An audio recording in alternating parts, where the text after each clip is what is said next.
మల్లె తొలకరి జల్లుల మేఘం మల్లె అలజడి హృదయం మాడిన కూచిపోడి రంగుల దిద్దిన బొమ్మకు మల్లె కవితలు వద్దిన పుస్తకమల్లె సంతోషంలో ముద్దుగా ఈ అమ్మాడి ఆరారు ఋతువుల అందం ఒకటిగా కలిపి వింతలు ఏడు పక్కకు జరిపే కొత్తగా పుంతలు తొక్కెను ఈ అరవిందం అమ్మమ్మో తాండవమాడే కృష్ణుడి నుండి వేణువ గానం తీయగ పండి రాధకు ప్రాణం ఉప్పొంగే ఆనందం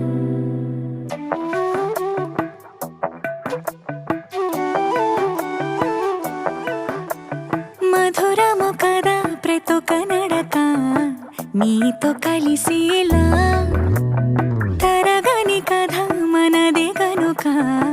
మనసు మురిసినిలా ఉసురేమో నాదైనా